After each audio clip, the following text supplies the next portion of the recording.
कौन कहता है कि एक म्यान में दो तलवारें नहीं रह सकती, बस आदमी में समझ होनी चाहिए, अमन ने दिल ही दिल में कहा। फिर उसने रमा के सुंदर मुखड़े को देखा। वह उसके बाद उसकी नज़रें अपनी पत्नी रचना के चेहरे पर पड़ी। रचना अपनी प्लेट में धीरे धीरे उंगलियां चला रही थी। रमा की मुलाकात अपने एक मित्र कार्यालय में हुई थी, जो उसे इंतजार करने को कहकर खुद कहीं चला गया था। एक आध घंटे की बातचीत के बाद रमा और अमन में इतनी घनिष्ठता हो गई थी कि अमन को रमा के बगैर रहना कठिन महसूस होने लगा था। कुछ दिनों तक सिनेमा घरों, पार्कों और होटलों में मुलाकातों के बाद अमन उसे अपने घर लाने की लालसा को न दबा पाया।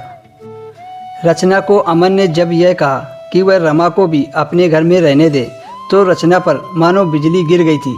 वह काफ़ी चीखी चिल्लाई थी, किंतु अमन ने उसे समझाया कि जब हम अपने अपने हर रिश्तेदार, मित्रों और जान पहचान वालों की खुशियों के लिए सब कुछ करने को तैयार रहते हैं, तब यह कितनी अजीब बात थी कि पति पत्नी, जिनका रिश्ता संसार में सबसे बड़ा और गहरा होता है, एक दूसरे की खुशियों का ख्याल न रखे। अमन ने रचना से कहा कि रमा पर और घर पर उसका पूरा अधिकार होगा। उसको अपनी हर इच्छा को पूरा करने का अधिकार होगा।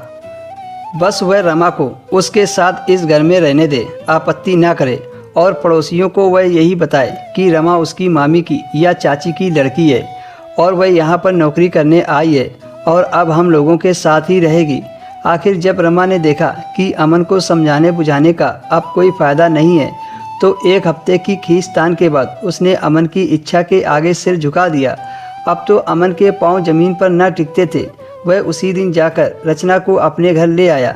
पड़ोसियों से कहा कि वह रमा की बहन है।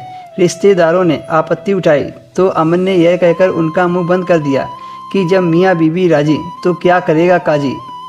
रमा ने रचना का खुले दिल से स्वागत किया। उसके रहने की व्यवस्था अमन के कमरे में कर दी। रचना को नहाने के लिए रमा बाथरूम में खुद ले गई। अपने हाथों से तौलिया, साबुन, तेल वहां पहुंचाया। बाथरूम की स्लीपर खुद रचना के पाँव के पास रख दिया। अमन तो अब मानो खुशियों के झूले में झूल रहा था। नहाने के बाद नाश्ते की टेबल पर बड़े आग्रह के साथ रमा ने रचना को खिलाया पिलाया। रमा के ऐसे बर्ताव की आशा अमन को कभी न थी। अमन मन ही मन मुस्कुरा रहा था और अपने सुंदर जीवन की कल्पना में तैर रहा था। दोस्तों, क्या अमन रचना के साथ वो सब कर पाएगा? देखते हैं अगले भाग में।